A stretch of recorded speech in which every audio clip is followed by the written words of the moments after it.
Merci beaucoup mesdames, merci beaucoup messieurs, vous qui nous suivez de partout à travers le monde, vous êtes sur votre télévision, vous êtes en train de suivre votre émission Dis-moi tout.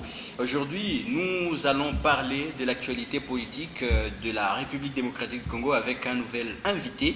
Il s'agit bien de Eddy Nsenga, il est membre du bureau de la Ligue de jeunes du PPRD au Katanga, il est également vice-coordonnateur de la jeunesse au sein du RGJK. Voilà. Je pense que c'est ça.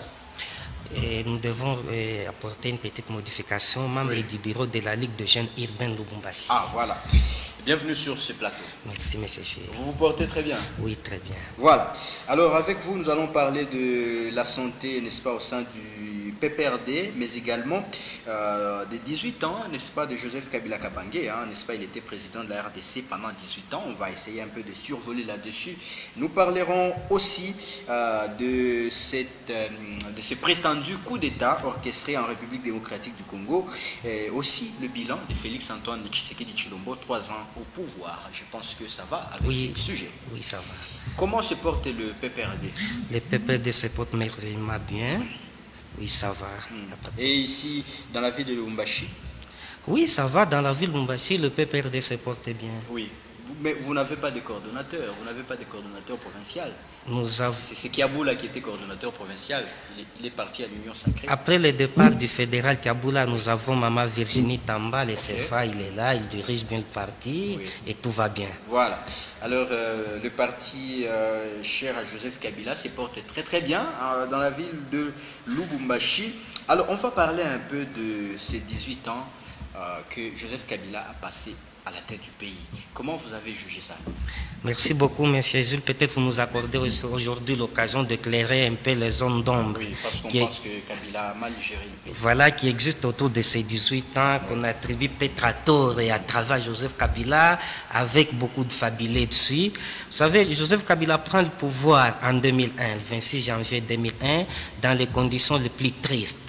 Il venait à peu de perdre son père, il était orphelin. Malgré les chagrins qu'il avait au cœur, il a eu au moins le courage, le patriotisme de prendre le pouvoir. Vous le savez, le pays était segmenté.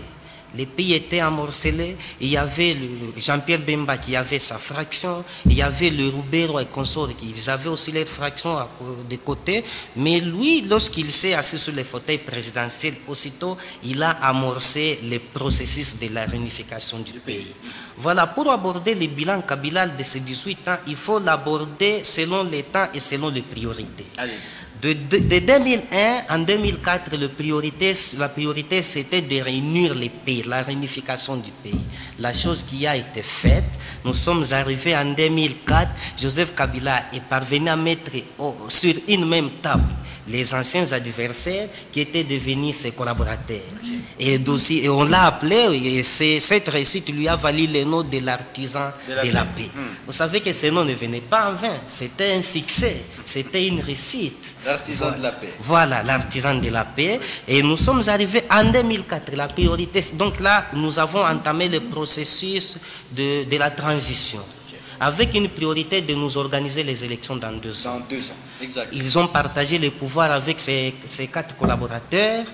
La première histoire du monde, un président avoir 4 collaborateurs à côté. C'est très historique. Hein? Voilà. 1 plus 4. Voilà, 1 plus 4. Ils ont travaillé ensemble. Personne ne l'avait bloqué. Parce qu'il n'y avait pas moyen de le bloquer. Pour être bloqué, il faut qu'il ait d'abord des couacs au sein de toi-même. Exactement. Joseph Kabila, c'est quelqu'un, en lui, il n'y a pas de germe conflictuel. Vous savez, ce qui prime, c'est l'intérêt de la nation. Ils ont travaillé pendant 2 ans. Les résultats, c'était les élections. Il a réussi. Nous l'avons eu en 2006. Voilà. Premières élections. Voilà. En 2006, Joseph Kabila nous a amené au premier scrutin, c'est-à-dire les premières élections transparentes, indépendante et inclusive. Nous y sommes arrivés. Nous avons voté pour lui. On a mis, et en 2006, après les élections, Joseph Kabila a amorcé le processus de la réforme. le processus de l'installation de l'État congolais. Oui. Parce que l'État congolais n'existait plus. Voilà. Et là, c'était avec comme projet de société, le programme, c'était les 5 chantiers de la République. Oui. Et ces 5 chantiers, si nous commençons à les détailler d'une manière séquencée, vous verrez, il y a eu des résultats palpables par domaine. Ok. Si nous commençons par le domaine de l'infrastructure routière, les routes ont été construites et ces routes sont palpables. Les résultats n'est pas à démontrer. Tout le monde le sait bien. Nous avons, à l'époque, on pouvait faire 2-3 jours quitter Lubumbashi vers Kolwezi. Mais aujourd'hui, nous y partons sportivement. Voilà. C'est grâce à Joseph Kabila. Voilà. Et il a commencé le processus de réforme dans tous les secteurs. Si nous attaquons le secteur de l'armée, oui. Il a réformé l'armée. Quand Joseph Kabila arrivait au pouvoir, l'armée congolaise n'était pas classée. Mais quand il partait, il l'a laissé au 8e classe au niveau de l'Afrique. Quand nous commençons au niveau de la police, il y a eu beaucoup de choses qui ont été faites. Le mine, le secteur minier, il a réformé l'administration. Vous savez que nous, quand on grandissait, on ne connaissait pas les ministres provinciaux. Mais nous l'avons connu sous Kabila. On ne connaissait pas les assemblées provinciales. Nous l'avons connu sous Kabila. Donc il a fait beaucoup de choses. Donc c'est pratiquement tout un livre. Voilà. Là. Alors là, vous avez évoqué, n'est-ce pas, là, nous sommes en 2006. Et En 2006, voilà. Nous arrivons en 2011, il nous convoque les deuxièmes strictins, indépendants, inclusifs. Et là, le programme, c'était la révolution de la modernité. Et quand même, nous avons vu les effets. Joseph Kabila Nemo, on dirait, il a commencé une maison, il a commencé un Congo au niveau de la fondation. Il a élevé le mur, il a fait les toitures, il a fait les toitures. Nous sommes arrivés au niveau du charpente. Et quand il partait, le mur élevé, les charpentes installées, il a même laissé des tôles, carreaux, plafonds en réserve. Pour que ses prédécesseurs, lorsqu'ils arrivent au pouvoir, commencent à tôler, commencent à plafonner. Et là, c'est le finissage qu'on devait amorcer à ce niveau ici. Ce n'est pas ce que nous vivons. Nous sommes quand même... Malheureusement, nous constatons que la maison qui a été bien bâtie, pour laquelle on a laissé les outils en réserve, les prédécesseurs arrivent, on commence par à vendre les tôles pièce par pièce. Voilà. Mais ça, c'est pas possible. Donc, le prédécesseur, il vend même les tôles que Joseph Kabila... Mais c'est ce que nous constatons. Pièce par pièce. Voilà. Alors, aujourd'hui, nous sommes où avec la RDC que Joseph Kabila nous a laissé? Et nous avons reculé, M. Cécile. Nous avons reculé, il faut avoir le courage de les reconnaître. Comment ça? Au niveau où Joseph... Quand même, on nous dit que la RDC a renoué avec les relations bilatérales. Aujourd'hui, la RDC, dans le concert des nations, elle est... Mais quand Joseph Kabila quittait le pouvoir, il n'y avait aucun ambassadeur congolais qui avait été chassé. Nous avions des ambassades dans tous les pays où nous entretenons de bonnes relations diplomatiques. Mais je ne sais pas qu'est-ce qu'on a renoué, parce que tout existait déjà. Voilà un peu.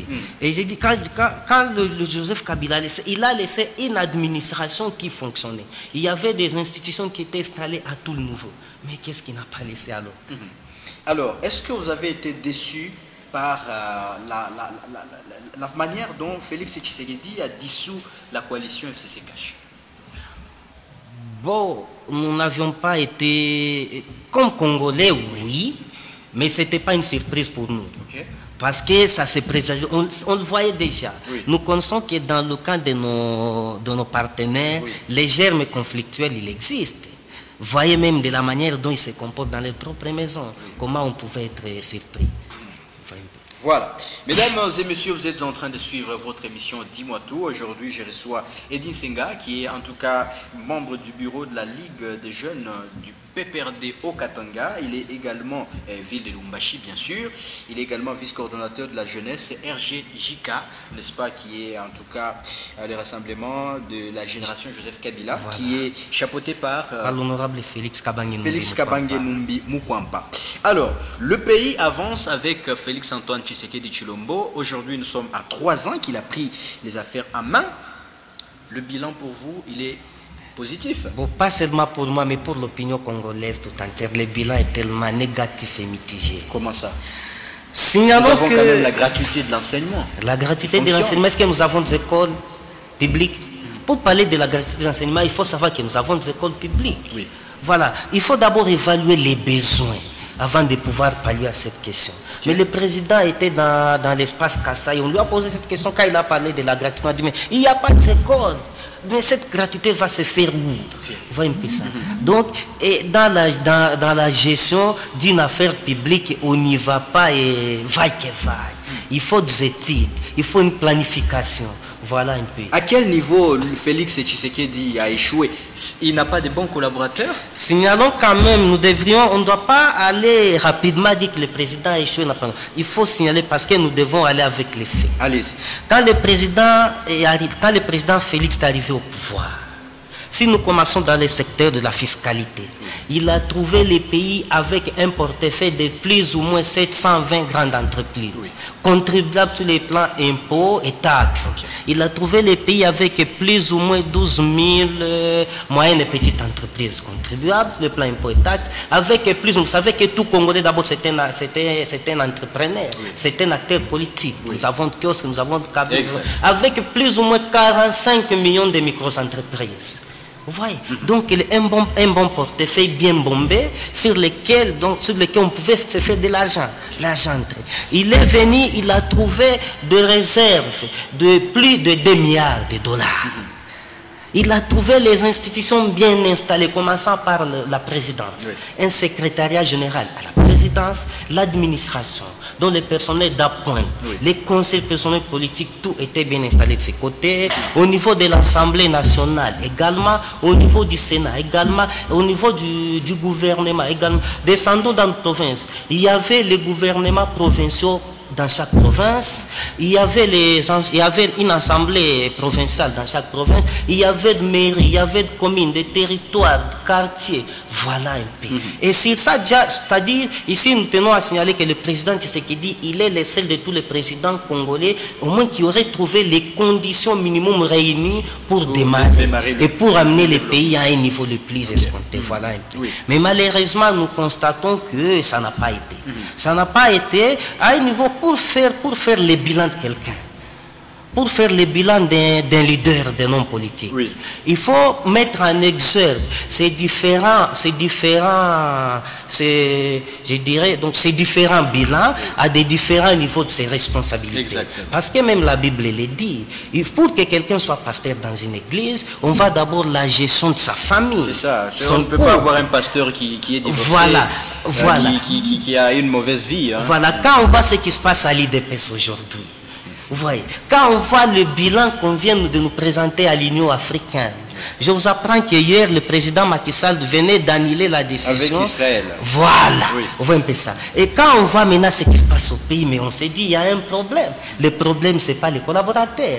Parce qu'à tout niveau, il y a les différents types de collaborateurs. Est-ce que dans toutes ces gestions-là, dans toutes ces institutions, ce ne sont que les collaborateurs qui ont des problèmes?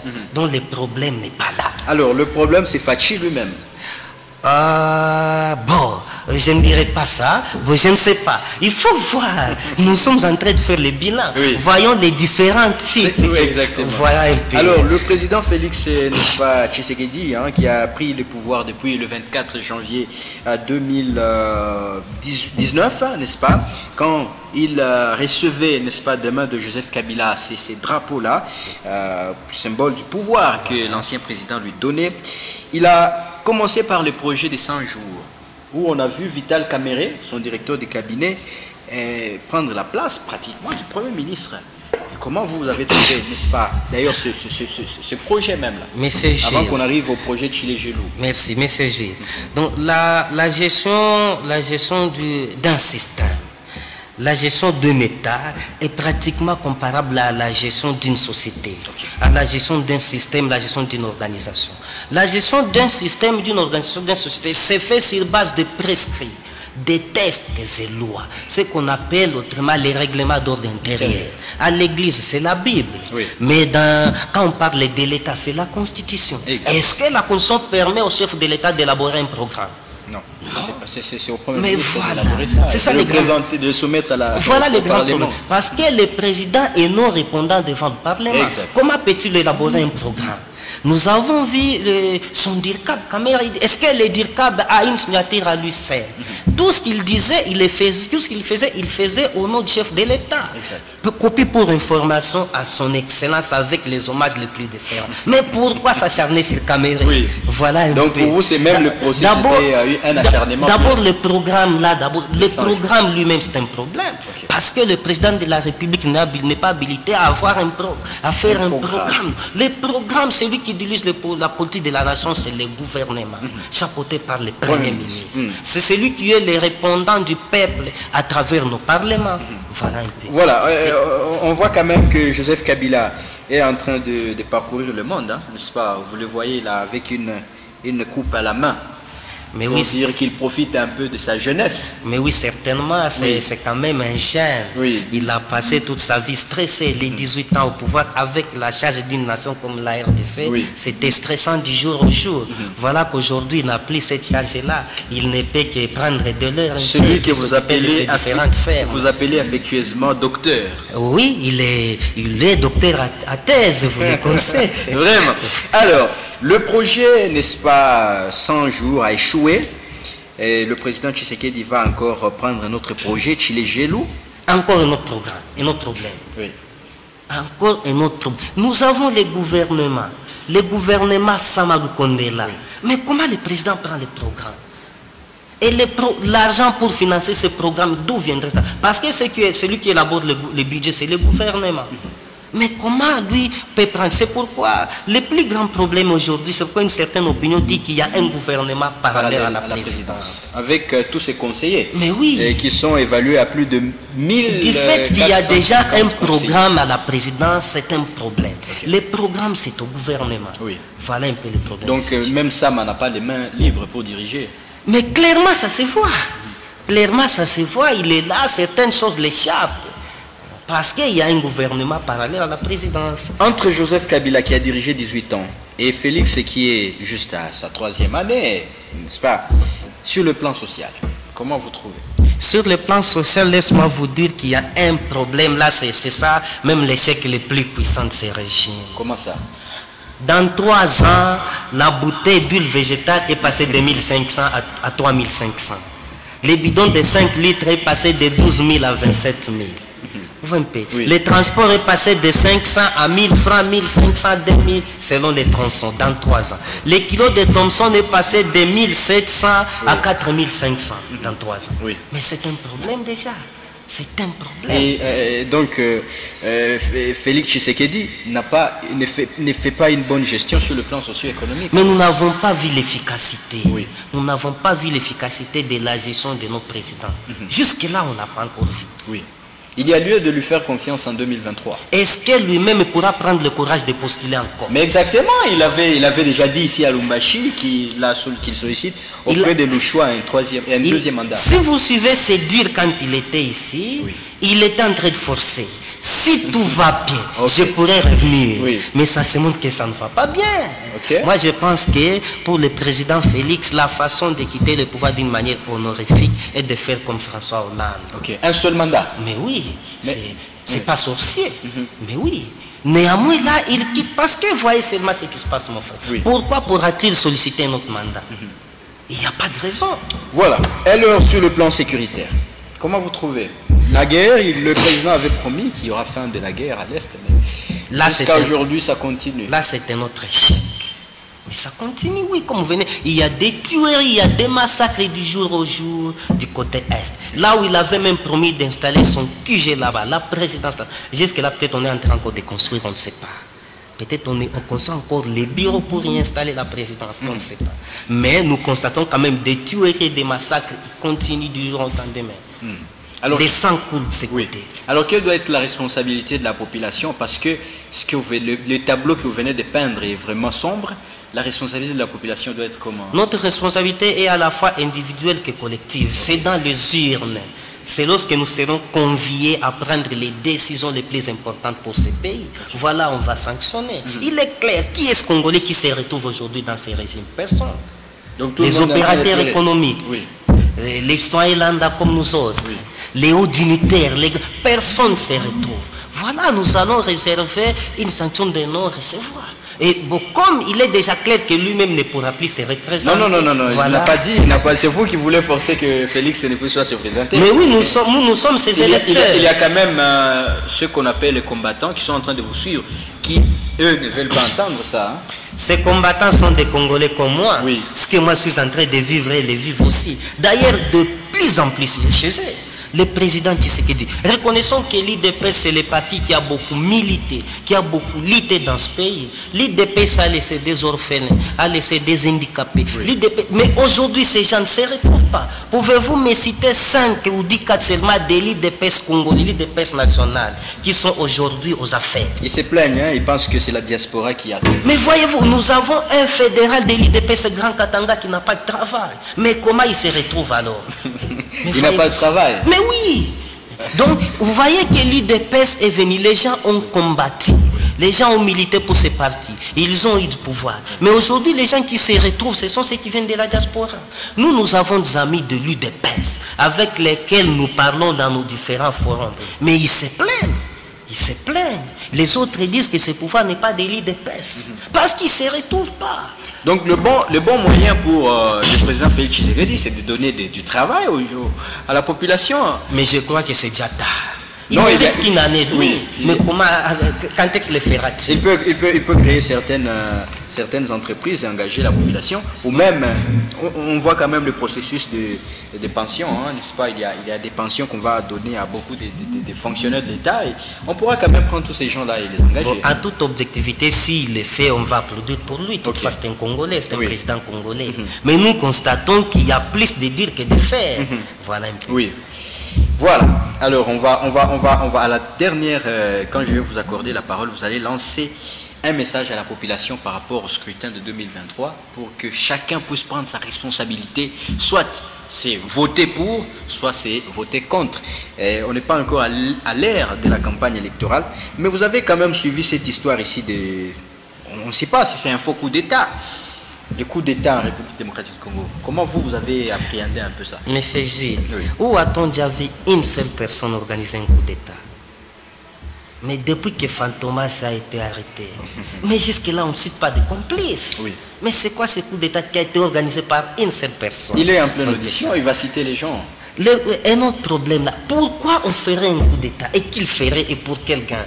Parce que nous sommes en train de partir tout droit vers les élections. Voilà. Et l'opinion c'est que le président Félix, même s'il s'est représenté, il ne sera pas réélu. Mais pourquoi on ferait le coup d'État? Non mais comment il ne sera pas réélu? Mais les résultats, les bilans, les problèmes. L'ennemi aujourd'hui du président Tshilombo c'est son propre bilan. Okay. Mais voilà, l'ennemi numéro 2 c'est ses propres discours. Alors qu'est-ce qu'on veut finalement nous insinuer? Une mascarade pure et simple? Mais ça peut être. Comme vous savez, ce régime nous a montré beaucoup de montages, beaucoup de mascarades. La rupture même de la coalition c'est ce cas. Mais c'était une piège tendue. Qu'est-ce qu'on voulait dans cette rupture? On voulait qu'il y ait une confrontation au niveau des institutions. Oui. On voulait tendre une piège à Joseph Kabila pour qu'on entre dans une logique de confrontation. Et là, on devait continuer à l'accuser. Il l'a bloqué, ainsi de suite. Joseph Kabila étant averti, il s'est retiré. Mais pourquoi lui aussi ne parle pas quand on l'accuse comme ça? Il est toujours calme. Mais qu'est-ce qu'il a dit à Kachamata? Il a dit, il n'y a pas de plus lourd que le silence. Lorsqu'il n'y a pas de mots qui dépassent le silence. Mais mieux faut garder ça. Et ce n'est pas de sa nature, c'est quelqu'un qui ne parle pas beaucoup. Okay. Vous voyez un peu ça. Voilà. Voilà. Alors, je pense que le Raïs est en train de profiter quand même de son temps. Et partout il est en train de passer. C'est quand même une icône. Et s'il vous était demandé, vous, en tant que cadre du PPRD, de peindre Joseph Kabila, vous direz quoi? Joseph Kabila, comme vous venez de le dire, c'est une icône. Et on ne peut pas réduire Joseph Kabila au niveau de la RDC. Oui. C'est une icône panafricaniste. Joseph Kabila, c'est une personne régionale, un personnage régional aujourd'hui. Vous savez, à un moment, je soutenais même l'opinion du pasteur Mulunda. Oui. On devait envoyer Trump venir à l'école de Joseph Kabila. Qui est en prison d'ailleurs. Hein? Oui, en prison, pour une cause aussi noble. On devait envoyer Trump de venir à l'école de Joseph Kabila. Vous savez que Joseph Kabila a démontré la démocratie plus que Donald Trump aux États-Unis. Oui. Voilà. Ce qu'il a fait en RDC, aucun président ne l'a déjà fait en Afrique. Il peut être les rares. Si peut-être après Mandela, c'est lui. Voilà. On ne peut plus les réduire au niveau de la RDC. Joseph Kabila, c'est une icône régionale, voilà, panafricaine. Exactement. Alors, dans cette émission, on a quand même créé une petite rubrique où vous donnez, n'est-ce pas, votre avis sur certaines personnalités politiques. Même si vous ne les aimez pas, quand même, dites quelque chose par rapport à ces personnalités politiques. On vous montre d'abord ce monsieur ici. Vous le connaissez bien. Oui, je le connais, Martin Fayoulou Matidi. Il réclame toujours la vérité des urnes. Peut-être un mot pour lui. Il réclame la contestation, c'est un droit garanti par la Constitution. Toutefois, il a des moyens légaux pour réclamer. Oui. Il a déjà usé. Quel a été le résultat? Oui. Moi, je pense en ces moments, on ne peut plus rentrer au niveau de la vérité des urnes. Il faut peut-être voir l'avenir. Voilà. L'autre? Le docteur Emmanuel Ramazani Shadari. Vous l'aimez beaucoup? Oui. Il est pratiquement la deuxième personnalité au niveau de notre famille politique, après l'autorité morale, c'est lui. Voilà, et qu'est-ce que vous gardez de lui sur le plan politique? Qu'est-ce que je garde de lui sur le plan politique? Oui. C'est un personnage politique de haute facture au niveau du pays. Mais oui, vous savez, quand il y a eu les dégâts de Kamwina Sapo, c'est lui qui est parti calmer les jets. Oui, voilà. À cette époque, il était ministre de l'Intérieur. Voilà. Et l'autre? Le gouverneur du Haut-Katanga, Jacques Yaboula Katoué. Qu'est-ce que je peux dire de lui? Exact. Bon, il est le gouverneur de notre province. Voilà. C'est lui qui dirige au niveau de la province. Vraiment. Donc, sa gestion, comment vous la trouvez? Bon, sa gestion, oui, et comme toute œuvre humaine manque des imperfections, oui. Il y a ce qui va et ce qui ne va pas. Oui. Voilà un peu. Voilà, on va terminer par celui-ci. Le tout dernier. Le père de la proximité. Islin Robert Lubaba Boulouma.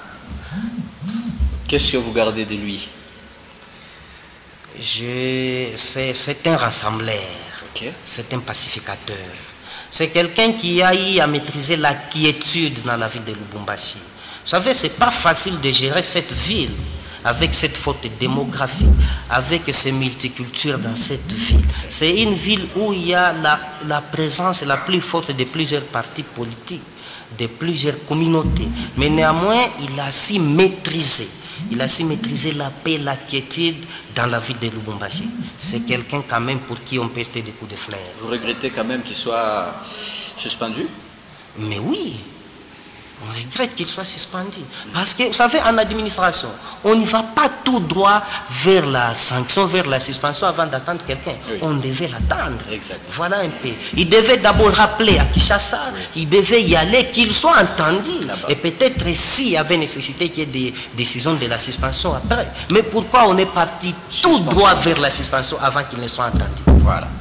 Mesdames et messieurs, nous sommes pratiquement à la fin de notre émission, mais je vais accorder la parole à mon invité qui doit lancer un grand message à vous, la population de la ville de Lubumbashi, vous, la population du monde entier, vous qui êtes Congolais, parce que nous n'avons que ce pays, le seul pays qui nous appartient, c'est la République démocratique du Congo. Nous n'avons pas deux, donc s'il faut faire mieux, faites-le pour que ce pays puisse se développer. Le grand message que vous pouvez lancer la population. Chers Congolais, chers Louchois, chers Katangais, nous sommes en train de partir tout droit vers l'année des grands enjeux, l'année 2023, l'année électorale.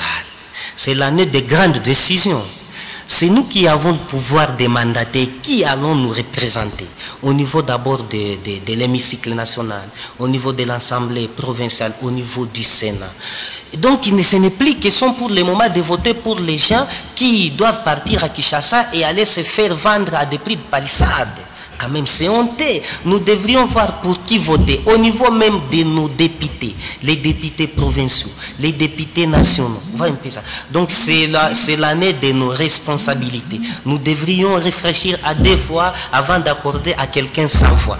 Et sur le scrutin présidentiel, l'opinion le sait. Tout le monde est dans sa maison, tout le monde est dans sa famille sait que les régimes, ils dépassent à échouer. Maintenant, il nous faut voir autrement. Parce que c'est la vie du Congo qui compte d'abord. Aujourd'hui, les Congolais n'ont pas de la valeur.